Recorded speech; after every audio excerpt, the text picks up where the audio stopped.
ഇതിരി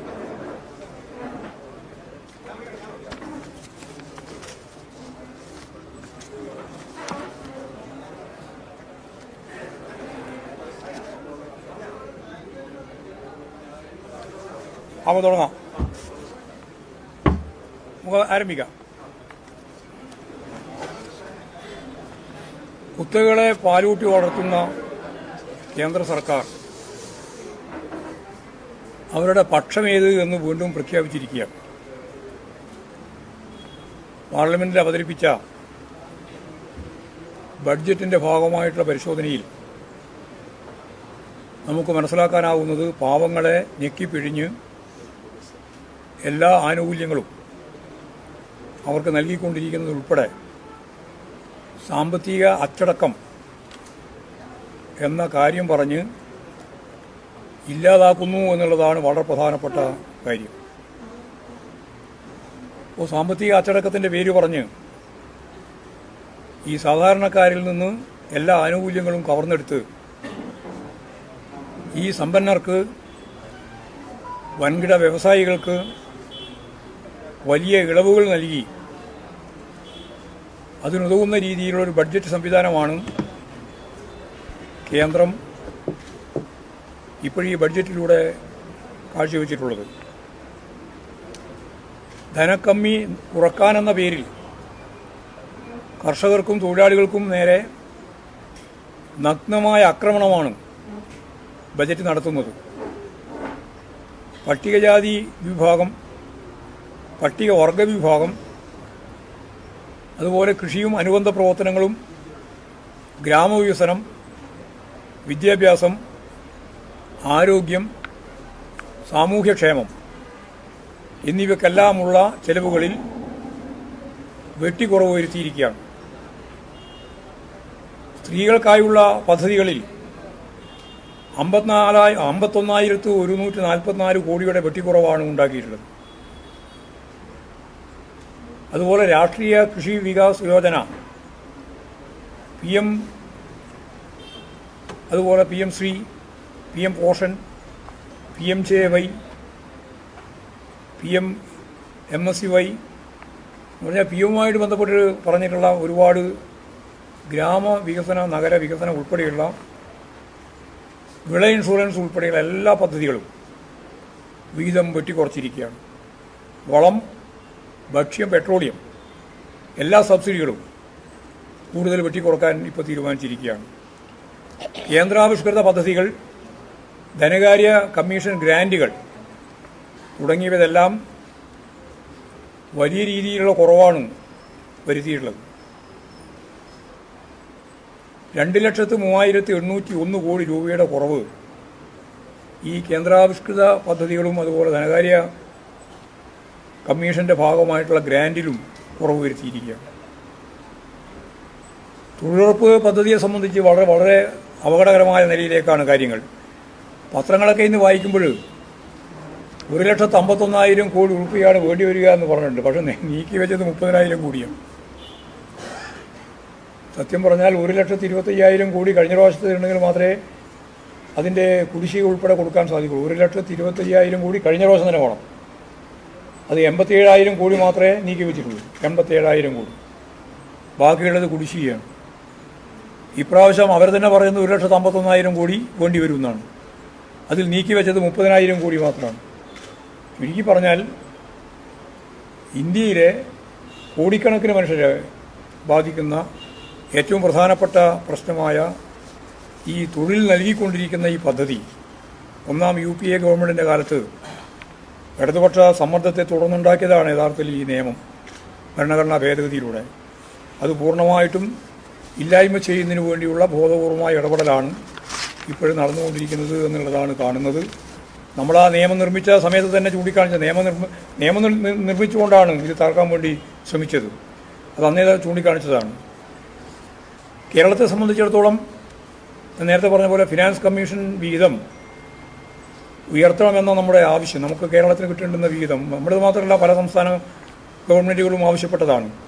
നമുക്കിപ്പോഴും വിഹിതത്തിൻ്റെ ഭാഗം 41% തരുന്നത്. അത് മുമ്പ് തന്നെ തുടരുന്നതിൻ്റെ ഭാഗമാണ്, ഒന്നും വർദ്ധിപ്പിച്ചിട്ടില്ല. എല്ലാ ഗവൺമെൻറ്റുകളും സംസ്ഥാന ഗവൺമെൻറ്റുകളും ആവശ്യപ്പെട്ടത് ഈ ഫിനാൻസ് കമ്മീഷൻ വീതം ഉയർത്തണം, 50% വേണം എന്നാണ്. 1% പോലും ഉയർത്തുന്നതിന് വേണ്ടി തയ്യാറായിട്ടില്ല.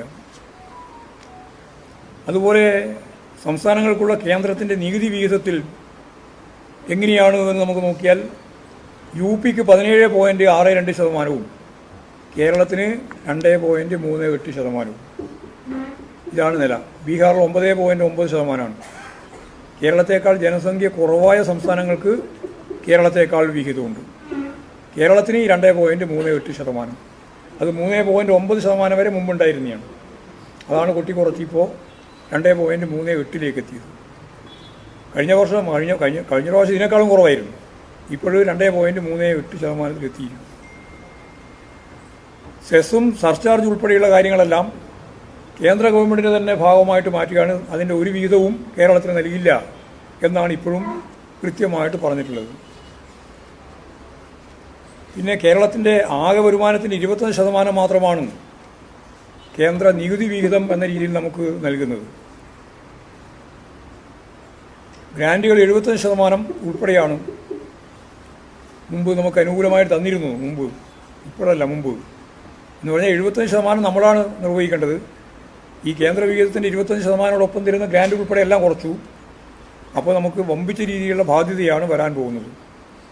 മറ്റ് സംസ്ഥാനങ്ങൾക്ക് 53% മുതൽ 73% വരെയാണ് ഈ തുക കേന്ദ്ര ഗവൺമെൻറ് നൽകുന്നത്. നിങ്ങൾ ആലോചിച്ച് നോക്ക്. നമുക്ക് 25% തരുമ്പോൾ അവർക്ക് ഇഷ്ടമുള്ള സംസ്ഥാനങ്ങൾക്ക് 53% മുതൽ 73% വരെ നൽകുന്ന നില ഉണ്ടായിട്ടുണ്ട്. ജനസംഖ്യാ നിയന്ത്രണം ഇനി കാര്യമായി പരിഗണിക്കേണ്ടതില്ല എന്നാണ് പ്രഖ്യാപിച്ചത്. എന്ന് പറഞ്ഞാൽ കേരളം വീണ്ടും നമുക്ക് കിട്ടേണ്ടുന്ന ഒരുപാട് ആനുകൂല്യങ്ങൾ ഇല്ലാതാവും. പിന്നെ ധാതു സമ്പത്ത് കൈകാര്യം ചെയ്യാൻ വേണ്ടി കേന്ദ്ര നീക്കം ആരംഭിച്ചിട്ടുണ്ട്. അത് ഞാൻ നേരത്തെ ചൂണ്ടിക്കാണിച്ചതുപോലെ ഇന്നലെ തന്നെ പറഞ്ഞതാണ്. അത് സ്വകാര്യ മേഖലയിലേക്കാണ് കാര്യങ്ങൾ വരിക. കേരളത്തിൽ ഞങ്ങൾ ആഗ്രഹിക്കുന്നത്, ഞങ്ങൾ പ്ലാൻ ചെയ്തത് പൊതുമേഖലാ സ്ഥാപനങ്ങളുടെ ഭാഗമായിട്ടാണ്. അപ്പോൾ നമ്മുടെ രാജ്യത്തിൻ്റെ സമ്പത്ത് പൊതുമേഖലാ സ്ഥാപനങ്ങൾ കൈകാര്യം ചെയ്യുന്നതിന് പകരം സ്വകാര്യ മേഖലയ്ക്ക് കൊടുക്കാൻ വേണ്ടിയിട്ടുള്ള പ്രവർത്തനമാണ് ഇപ്പോഴും ഇതിൻ്റെ ഭാഗമായിട്ടും വന്നിട്ടുള്ളത്. നമ്മൾ നിരന്തരം ഞാൻ നേരത്തെ പറഞ്ഞ പോലെ 29 കാര്യങ്ങൾ നമ്മൾ ആവശ്യപ്പെട്ടിരുന്നു. എയിംസ് ഉണ്ട്, അതിവേഗ റെയിൽപാതയുണ്ട്, വിഴിഞ്ഞം തുറമുഖ വികസനത്തിന് ആവശ്യമുള്ള പാക്കേജ് ഉണ്ട്, നമ്മുടെ ചൂരൽമല വയനാട് ദുരന്തത്തിൻ്റെ ഭാഗമായിട്ടുള്ള ആനുകൂല്യമുണ്ട്. ഒന്നും തരാൻ അവർ കൂട്ടാക്കിയിട്ടില്ല എന്നുള്ളതാണ്. പിന്നെ തലശ്ശേരി, മൈസൂർ, കാഞ്ഞങ്ങാട്, കാണിപ്പയ്യൂർ റെയിൽപാത, അതുപോലെ നിലമ്പൂർ, അഞ്ചങ്കോട് റെയിൽപാത, ഇതൊന്നും ഇതിൻ്റെ ഭാഗമായിട്ട് ഉൾപ്പെടുത്താൻ കൂട്ടാക്കിയിട്ടില്ല. ഇതാണ് പൊതുവെയുള്ള ഇത്. പിന്നെ BJPക്കാർ പറഞ്ഞുകൊണ്ടിരുന്നത് ഞങ്ങൾ തിരുവനന്തപുരത്ത് വരുന്നതോടുകൂടി ഒരു ബ്ലൂ പ്രിൻ്റ് വികസനത്തിൻ്റെ തയ്യാറാക്കുന്നതാണ്. തിരുവനന്തപുരം ഒന്നും അക്ഷരയില്ല, കേരളവും ഇല്ല, തിരുവനന്തപുരവും ഇല്ല. വിഴിഞ്ഞം തുറമുഖത്തിന് ഒരു നയാ പൈസയും മാറ്റിവെക്കാൻ അവർ തയ്യാറായിട്ടില്ല. അപ്പോൾ കേരളത്തോടുള്ള സംഘപരിവാറിൻ്റെ ഒരു യുദ്ധപ്രഖ്യാപനമാണ് യഥാർത്ഥത്തിൽ നടന്നിട്ടുള്ളത്. എല്ലാ കാലത്തും സംഘപരിവാർ ശത്രുതാപരമായ സമീപനമാണ് കേരളത്തോട് എടുത്തുകൊണ്ടിരിക്കുന്നത് എന്നതിൻ്റെ കൃത്യമായ ഉദാഹരണം കൂടിയാണ് ഇപ്പോഴീ ബഡ്ജറ്റിൻ്റെ ഭാഗമായിട്ടുണ്ടായ കാര്യം. പിന്നെ കേരളത്തെ അപകീർത്തിപ്പെടുത്തുന്നതിന് വേണ്ടിയുള്ള പ്രവർത്തനമാണ് അവർ ആകെ നടത്തിക്കൊണ്ടിരിക്കുന്നത്. ഇപ്പോഴാണെങ്കിൽ കേരളം എന്ന് പറയുന്ന ഒരു സ്ഥലമേ ഇന്ത്യയിലില്ല എന്ന നിലയിൽ അപമാനിക്കുന്ന നില സ്വീകരിക്കുകയാണ്. പണമില്ലാതെ കേരളത്തിന് എങ്ങനെ പദ്ധതികൾ അനുവദിക്കുമെന്നാണ് സമ്പൂർണ്ണ അവഗണനയ്ക്ക് ശേഷം കേരളത്തിലെ BJP നേതാവ് രാജീവ് ചന്ദ്രശേഖരൻ ചോദിക്കുന്നത്. ദേശീയപാത 66 നിർമ്മാണത്തിനുള്ള ഭൂമി ഏറ്റെടുക്കലിന് മാത്രം കേരള ഗവൺമെൻറ് 5580 കോടി രൂപ നമ്മളാണ് കൊടുത്തത്. മറ്റൊരു സംസ്ഥാനവും നാഷണൽ ഹൈവേക്ക് വേണ്ടി ഭൂമി ഏറ്റെടുക്കാൻ പണം കൊടുക്കേണ്ടി വന്നിട്ടില്ല, നമ്മൾ മാത്രമേ കൊടുത്തിട്ടുള്ളൂ. അപ്പോൾ ഈ പ്രസ്താവനകളൊക്കെ ജനങ്ങളെ പറ്റിക്കുന്നതിന് വേണ്ടിയിട്ടുള്ള ബോധപൂർവമായ പ്രവർത്തനങ്ങൾ മാത്രമാണ്. മുസ്ലിം ലീഗ് നേതാവ് PK കുഞ്ഞാലിക്കുട്ടി പറഞ്ഞത് കേരള സർക്കാരിന് പരിഭവം പറയാനേ ആവുന്നുള്ളൂ, വാങ്ങിയെടുക്കാനാവുന്നില്ല. ഇനി അദ്ദേഹം എന്താണ് ഉദ്ദേശിക്കുന്നത് എന്ന് വ്യക്തമല്ല. എന്ന് പറഞ്ഞാൽ കേന്ദ്രത്തെ വിമർശിക്കാൻ ധൈര്യമില്ല, കേന്ദ്രത്തിൻ്റെ നിലപാട് തെറ്റാണെന്ന് പറയാനുള്ള ആർജവമില്ല. എന്നിട്ട് കുഞ്ഞാലിക്കുട്ടി പറയുകയാണ് വാങ്ങിയെടുക്കാൻ കഴിയുന്നില്ല. നേരെ മറിച്ചാണ് കാര്യം. കേരള ഗവൺമെൻറ് വാങ്ങിയെടുക്കുന്നതല്ല, കേരള ഗവൺമെൻറ് അവകാശപ്പെട്ടത് തരികയല്ലേ വേണ്ടേ? ആ തരുന്നില്ല. തരാതപ്പോഴാണ് സുപ്രീം കോടതി വരെ പോയത്. ഇനി ശക്തിയായ സമരത്തിലേക്ക് പോകേണ്ടി വരും. കുഞ്ഞാലിക്കുട്ടി സമരത്തിൽ ചെയ്യാറുണ്ടോ? UDF ചെയ്യാറുണ്ടോ?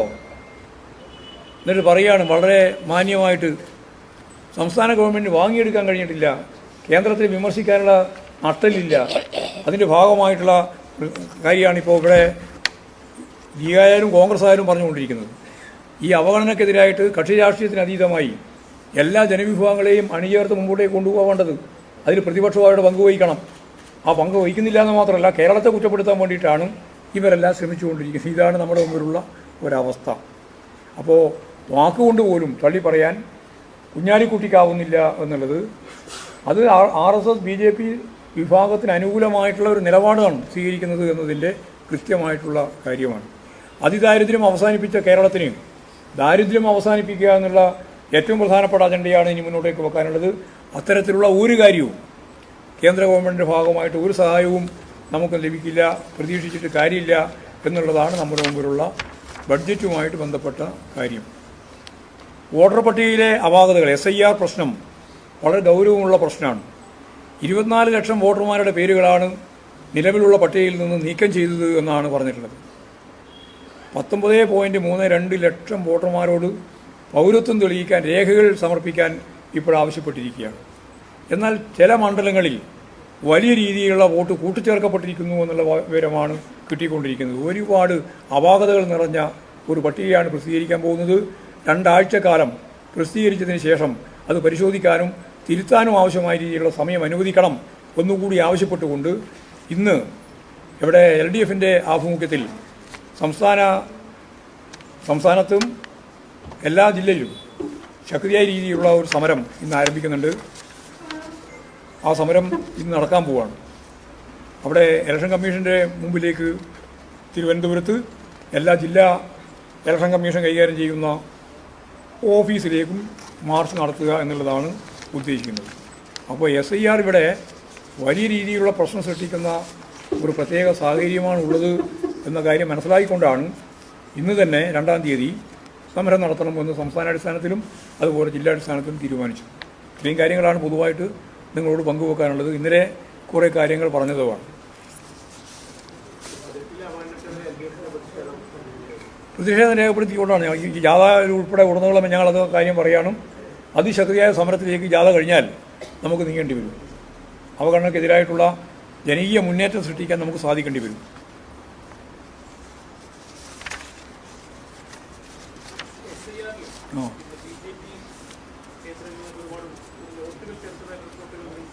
വരുന്നുണ്ട്.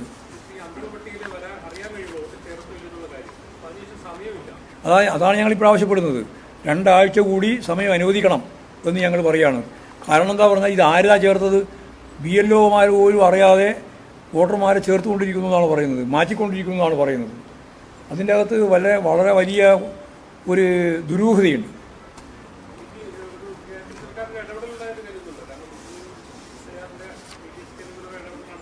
ഇതെല്ലാം എന്ന് പറഞ്ഞാൽ ആസാമുകാരനും ബീഹാറുകാരനൊക്കെ വോട്ടർ പട്ടികയിലേക്ക് വരുന്നുണ്ട് എന്നുള്ള വിവരമാണുള്ളത്.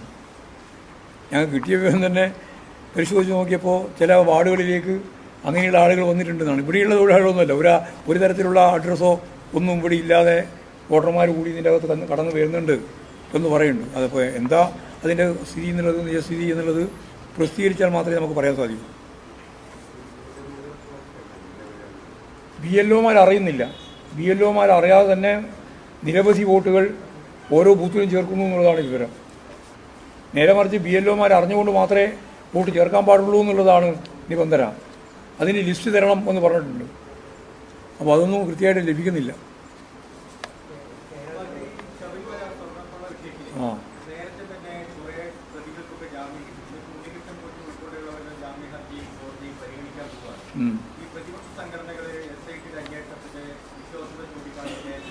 അല്ല, അത് അവരെ സംബന്ധിച്ചിടത്തോളം വന്നപ്പോഴാണ്. കോൺഗ്രസ്സുകാർ പ്രതിപക്ഷ സംഘടന എന്ന് പറയണ്ട, കോൺഗ്രസ്സാണ്.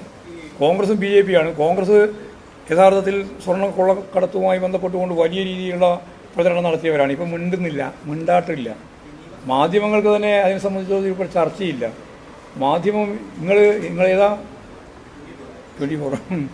ഇപ്പം എന്താ സംഭവിച്ചാൽ നിങ്ങൾക്കറിയാലോ, വാഹനം 10.5 കിലോ വരുന്ന ഏറ്റവും പ്രധാനപ്പെട്ട പഞ്ചലോഹം കൊണ്ട് നിർമ്മിച്ച സ്വർണം പൊതിഞ്ഞ ഒരു പ്രധാനപ്പെട്ടതാണ്. 10.5 കിലോ അതാണ് കോൺഗ്രസിൻ്റെ ഭരണകാലത്ത് അന്നത്തെ ദേവസ്വം ബോർഡ് അന്നത്തെ അംഗങ്ങൾ ഉൾപ്പെടെ എല്ലാം കൊണ്ടുപോയിട്ട് തന്ത്രിക്ക് കൊടുത്തത്. തന്ത്രിക്ക് കൊടുക്കാൻ അവകാശമില്ല, കൊടുക്കാൻ പാടില്ലാത്തതാണ്. അത് കൊടുത്തിരിക്കുക, അതിപ്പോൾ പിടിച്ചെടുത്തു. അതേപോലെ തന്നെ അന്ന് കൊടിമരം ചെതലരിച്ചു എന്നാണ് പറയുന്നത്. അപ്പോഴാണ് നോക്കുമ്പോൾ ചെതലരിക്കാൻ ഒരു സാധ്യതയില്ലാതെ സിമൻറ്റ് തറയിലായിരുന്നു ആ കൊടിമരം സ്ഥാപിച്ചിരുന്നത്. അപ്പോൾ ബോധപൂർവമായിട്ടൊരു ഇടപെടലിൻ്റെ ഭാഗമായിട്ടാണ് കൊടിമരത്തിന് വേണ്ടിയുള്ള മുഴുവൻ ചെലവും ഒരു സ്വകാര്യ വ്യക്തി നൽകിയിട്ടുണ്ട്. കൊടിമരം സ്വർണ്ണം ഉൾപ്പെടെ എല്ലാം. എന്നിട്ട് കോടിക്കണക്കിന് ഉറുപ്പ്യ 2-3 കോടി ഉറുപ്പ്യ അതിനു വേണ്ടി പിരിച്ചിട്ടുണ്ട്. അതിൻ്റെ ഭാഗമായിട്ട് സ്വർണവും പിരിച്ചിട്ടുണ്ട്. ഈ സ്വർണവും കാണാനില്ല, ഈ പണവും കാണാനില്ല. കോൺഗ്രസിൻ്റെ ഗവൺമെൻറ്റാണ്, കോൺഗ്രസിൻ്റെ ദേവസ്വം ബോർഡുമാണ്. അതാണ് കോടതി ഇപ്പോൾ പറഞ്ഞത്, പരിശോധിക്കണം. ഈ 10 കൊല്ലത്തേക്ക് മാത്രം പോരാ, 10 കൊല്ലം അപ്പുറത്തേക്കും പരിശോധിക്കണം. ഇങ്ങനെ വരുമ്പോൾ സ്വാഭാവികമായിട്ടും പരിശോധന നീണ്ടുപോവുകയാണ്. ഇവരെല്ലാം ചോദ്യം ചെയ്യേണ്ടി വരും. പിന്നെ ഒരിക്കലും ആരും പ്രതീക്ഷിക്കാത്ത സ്ഥലത്താണ് ഈ 2 കള്ളന്മാരെത്തിയത്. കള്ളന്മാരെന്ന് പറഞ്ഞാൽ കൊട്ടേഷനാണ്. ഒന്ന് നിങ്ങൾക്കറിയുന്നത് പോലെ ഇപ്പോൾ പറഞ്ഞ ഉണ്ണികൃഷ്ണൻ പോറ്റി, മറ്റൊന്ന് ഈ സ്വർണം മുഴുവൻ വാങ്ങിയെന്ന് പറയുന്ന ബെല്ലാരിയിലെ സ്വർണ്ണ വ്യാപാരി ഗോവർദ്ധനൻ. ഇവർ രണ്ടാളും കാണാൻ പോയത് എന്നെയും നിങ്ങളൊന്നുമല്ല, കാണാൻ പോയത് സോണിയാഗാന്ധിയാണ്. സോണിയാഗാന്ധി സാധാരണ പണ്ട് കരുണാകരനെ പോലും കാണാൻ അനുവദിച്ചിട്ടില്ല. അവിടെ 1-2 പ്രാവശ്യം പോകുന്നു, കൈക്കെല്ലാം എന്താണ് കെട്ടിക്കൊടുക്കുന്നത് നമുക്കറിയില്ല, എല്ലാം ഫോട്ടോ ആയിട്ട് വരുന്നു. ഇതൊക്കെ വന്നപ്പോൾ കോൺഗ്രസ്സുകാർക്ക് പിന്നെ ശബരിമലയും പ്രശ്നമൊന്നുമില്ല.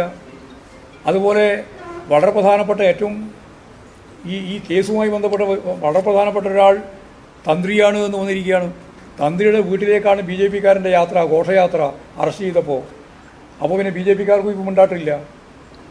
അപ്പോൾ മുമ്പ് സഖാക്കൾ കെട്ടു എന്ന് പറഞ്ഞിട്ടാണ് മുഴുവൻ കള്ളപ്രചരണം നടത്തിയത്. ആ കള്ളപ്രചരണം ഇപ്പോഴും കേരളത്തിലെ ജനങ്ങൾക്ക് നല്ല പോലെ മനസ്സിലാക്കാൻ കഴിഞ്ഞിട്ടുണ്ട്. ആ കഴിഞ്ഞതിൻ്റെ ഭാഗമായിട്ടുള്ള ഒരു പ്രയാസം അവർക്കുണ്ട് എന്ന് മാത്രം കണ്ടാൽ മതി, അത്രയേ ഉള്ളൂ. ഇനി ഹൈക്കോടതിയുടെ നേരിട്ടുള്ള നിയന്ത്രണത്തിലാണ് SIT അന്വേഷണം. അത് കൃത്യമായിട്ട് അന്വേഷിച്ചുകൊണ്ടിരിക്കുകയാണ്. ഞങ്ങൾ അന്നേ ഒരു കാര്യം പറഞ്ഞിട്ടുണ്ട്. ആ പറഞ്ഞത് ഇങ്ങനെയാണ്: 1 തരി സ്വർണം അയ്യപ്പന് നഷ്ടപ്പെടാൻ പാടില്ല. 2, ആരാണോ ഉത്തരവാദി ഒരാളെയും കോടതിയുടെ മുമ്പിൽ നിയമത്തിൻ്റെ മുമ്പിൽ കൊണ്ടുവരാതിരിക്കാനും പറ്റില്ല. 3, ആരായാലും അവരെ സംരക്ഷിക്കാനുള്ള ഉത്തരവാദിത്വം ഗവൺമെൻറ്റിനും ആർക്കുമില്ല. ഈ 3 കാര്യം അന്നും പറഞ്ഞു ഇന്നും പറഞ്ഞിട്ട് ഈ 3 കാര്യം പറയാൻ ഇന്ന് കോൺഗ്രസ്സുകാർക്കില്ല, BJP-കാർക്ക് സാധിക്കുന്നില്ല. അവരിപ്പോഴും SIT-ക്കെതിരായിട്ട് മെല്ലെ തിരിയാണ്. കാരണം അവർക്കെതിരായിട്ടാണ് കാര്യങ്ങൾ വരുന്നത് എന്ന് മനസ്സിലാക്കിയപ്പോഴുള്ള ഒരു പ്രത്യേകതയിൽ നിന്നാണ് അതെല്ലാം വരുന്നത് എന്ന് കണ്ടോളൂ. പത്മകുമാറിനെതിരെ നടപടി ഞങ്ങൾ എടുക്കും ആവശ്യം വരുമ്പോൾ. അത് നിങ്ങൾ കാണേണ്ടിയില്ല, അത് നിങ്ങളെ ഇടപാടല്ലേ, ഞങ്ങൾ ആഭ്യന്തര പ്രശ്നമല്ലേ, അത് ഞങ്ങൾ കൈകാര്യം ചെയ്തോളാം. നിങ്ങൾക്ക് വേറെ ഒന്നും പറയാനില്ലാണ്ടിരിക്കുമ്പോൾ ഓരോന്നിങ്ങനെ പറഞ്ഞുകൊണ്ടിരിക്കുകയാണ്.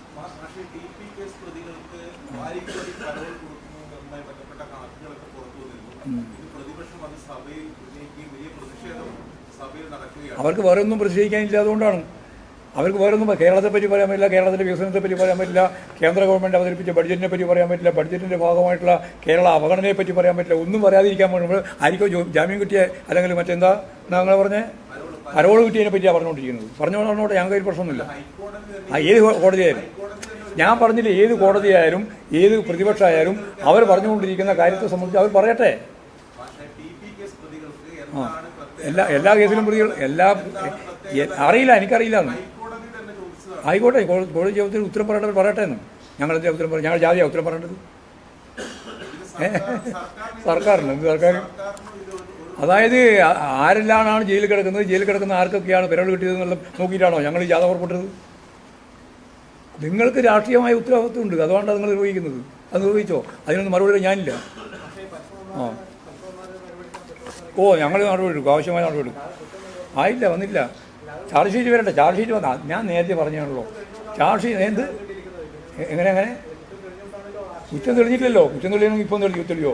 കുറ്റം എന്താണെന്നുള്ളത് പോലും വന്നില്ല. കുറ്റം വരട്ടെ, അപ്പോൾ നമ്മൾ നടപടി എടുക്കും. അടങ്ങപ്പള്ളി അടക്കൊണ്ട് നിങ്ങളുടെ സ്വപ്നാണെന്നാണ് ഞാൻ പറഞ്ഞത്. അതൊക്കെ പറയും അത് സുതാര്യമാണ്, എല്ലാം പറയും. അതിന് സംശയം വേണ്ട.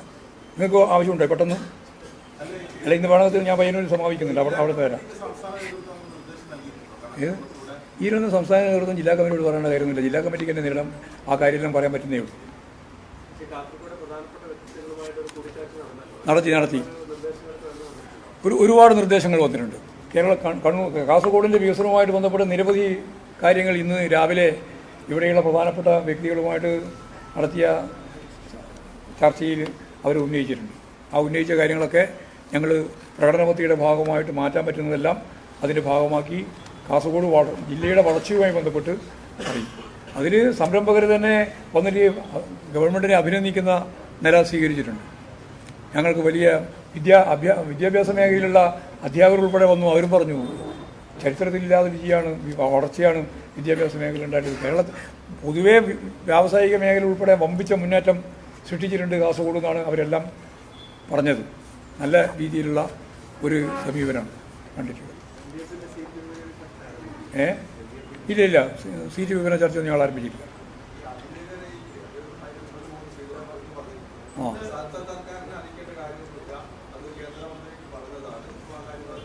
അത് പറഞ്ഞതെങ്കിൽ ഇപ്രാവശ്യത്തെ വേണ്ട. നിങ്ങൾ ആരോടുന്ന് ചോദിച്ചതുപോലെ ഈ 7 പ്രധാനപ്പെട്ട കോറിഡോർ തീരുമാനിച്ചിട്ടുണ്ട്. അതിലില്ലല്ലോ. ഞങ്ങൾ ശ്രീധരൻ കൊണ്ടുവരുന്നതിലും കുഴപ്പമില്ല, അത് കാസർഗോഡ് മാറ്റണമെന്ന് മാത്രമേ ഞങ്ങൾക്ക് അഭിപ്രായമുള്ളൂ. അതിപ്പോൾ കണ്ണൂർ വരെയാണ് പറഞ്ഞിട്ടുള്ളത്. കണ്ണൂരിൽ നിന്നുള്ളത് കാസർഗോഡ് വരെ മാറ്റണം എന്നുള്ള അഭിപ്രായം ഞങ്ങൾക്കുള്ളൂ. ഞങ്ങൾക്ക് അതിൽ വേറെ പ്രശ്നമൊന്നുമില്ല, തർക്കമൊന്നുമില്ല. വരുന്നതിനും ഞങ്ങൾക്ക് തർക്കമില്ല. RRTC ഞങ്ങളിപ്പോൾ മുന്നോട്ടേക്ക് വെച്ചിട്ടുണ്ട്. അത് ശ്രീധരൻ്റെ പരിപാടിക്ക് കേന്ദ്ര ഗവൺമെൻറ് അംഗീകാരമില്ല എന്ന് മനസ്സിലാക്കിയപ്പോഴാണ് അത് വെച്ചത്. ബഡ്ജറ്റിൻ്റെ ഭാഗമായിട്ടൊന്നും വന്നിട്ടില്ല. അതൊക്കെ തീരുമാനിച്ചില്ല. തീരുമാനിച്ചില്ല. തീരുമാനിക്കാണ്ട് എങ്ങനെ പറയാൻ പറ്റുക? ഞങ്ങൾ സ്ഥാനാർത്ഥി നിർണയം പറ്റിയേ ചർച്ച ചെയ്തിട്ടില്ല. യാതെല്ലാം കഴിഞ്ഞിട്ട് ഞങ്ങൾക്ക് അതിന് വലിയ സമയമൊന്നും വേണ്ട. അവിടെ മേലെ നിന്ന് പോയിട്ട് മുഖ്യമന്ത്രി ആരൊന്നും പറയേണ്ടതില്ല എന്ന് പറഞ്ഞല്ലോ രാഹുൽ ഗാന്ധി. മുണ്ടാൻ പാടില്ലാവും. മുഖ്യമന്ത്രി ആരാ? മുണ്ടാൻ പാടില്ലാവും. കാരണം എത്രയാളാണ് മുഖ്യമന്ത്രിയായിട്ട് വരുന്നത്? അത് പറഞ്ഞു വെച്ചിരിക്കുകയാണ്. ഞങ്ങളെ സംബന്ധിച്ച് ഞങ്ങൾക്ക് പ്രശ്നമില്ല.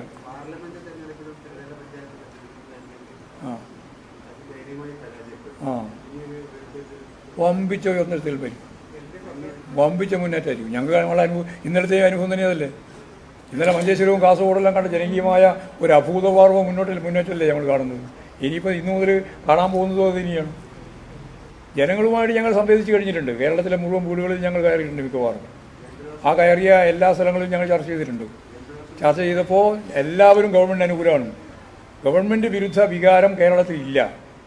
UDFകാരുടെ ഏക തുരുപ്പ് ചീട്ട് അതായിരുന്നു. അതില്ല എന്ന് കനകോലും പറഞ്ഞു. പിന്നെ ഇനി ആര് പറയാനാ? കനകോലുണ്ട്. മനസ്സിലായില്ലേ? കനകോലുവിൻ്റെ വിലയിരുത്തലാണ്. 110 സീറ്റ് വാങ്ങും. പോരെ? അല്ല, ഈ വേണമെങ്കിൽ നമുക്ക് വേണം വർദ്ധിപ്പിക്കും. 110 മതി എന്നാണ് നമ്മൾ കാണുന്നത്. തൊഴിലില്ലായ്മ ഏറ്റവും കുറഞ്ഞ സംസ്ഥാനങ്ങളുടെ പട്ടികയിലേക്കാണ് കേരളം വരുന്നത്. തൊഴിലില്ലായ്മ പരിഹരിക്കുന്ന ഏറ്റവും പ്രധാനപ്പെട്ട സംസ്ഥാനങ്ങളിൽ ഒന്നായിട്ട് കേരളം വരികയാണ്. കാരണം 7 ലക്ഷത്തിലധികം ആളുകൾക്ക് പുതുതായിട്ട് സംരംഭ പ്രവർത്തനത്തിലൂടെ ജോലി കിട്ടിയ ഇന്ത്യയിലെ മറ്റൊരു സംസ്ഥാനവും ഇല്ല കേരളം പോലെ. തൊഴിലില്ലായ്മ പരിഹരിക്കുന്നതിന് വേണ്ടി ഫലപ്രദമായ ഇടപെടൽ ഓരോ മണ്ഡലത്തിലും നടത്തിക്കൊണ്ടിരിക്കുകയാണ്. എല്ലാ മണ്ഡലത്തിലും നടത്തിക്കൊണ്ടിരിക്കുകയാണ്. ആയിരക്കണക്കിന് ആൾക്കാണ് ഓരോ മണ്ഡലത്തിലും പുതുതായിട്ട് ജോലി കിട്ടിയിട്ടുള്ളത്. എല്ലാവരും കയറി പോകും. തിരിച്ചു വരികയാണ്. ഇന്നലെ ഞാൻ പറഞ്ഞല്ലോ, ആളുകൾ തിരിച്ചു. അതാണ് ഈ പുതിയ പ്രവണത. നിങ്ങൾ പഴയ ഗ്രാഫാണ് നോക്കുന്നത്. പുതിയ ഗ്രാഫ് അങ്ങനെയാണ്. 38,000 ആളുകൾ പുതുതായിട്ട് ലോകത്തിൻ്റെ വിവിധ മേഖലയിലുള്ള 5 ലക്ഷം 10 ലക്ഷം വരെ ശമ്പളം വാങ്ങുന്ന ആളുകൾ, പ്രത്യേകിച്ച് ഏറ്റവും പ്രധാനപ്പെട്ട ഈ ഓരോ മേഖലയിലെ സയൻറ്റിസ്റ്റുകൾ ഉൾപ്പെടെ ഇവരുടെ ആളുകൾ കേരളത്തിലേക്ക് തിരിച്ചു വരികയാണ്. അതാണ് പുതിയ പ്രവണത. അതായത് നേരത്തെ പറഞ്ഞ പ്രവണതയല്ല. അങ്ങോട്ടേക്ക് കയറിപ്പോലെ മാത്രമല്ല, തിരിച്ചു വരുന്നുണ്ട്. അവർക്ക് ഇവിടെ ജോലി കിട്ടാൻ സാധ്യതയുണ്ട്. ഇന്ത്യയിൽ പ്രൊഫഷണൽസാണ് വരുന്നത്, ഇങ്ങോട്ട് തിരിച്ചു വരുന്നത്. 38,000 പുതിയ നമ്പർ. അതാണ്, ചെറിയ നമ്പറൊന്നുമല്ല. 38,000 തിരിച്ചു വരികയാണ്. ശരി. അപ്പോൾ നമുക്ക് എല്ലാവർക്കും നന്ദി.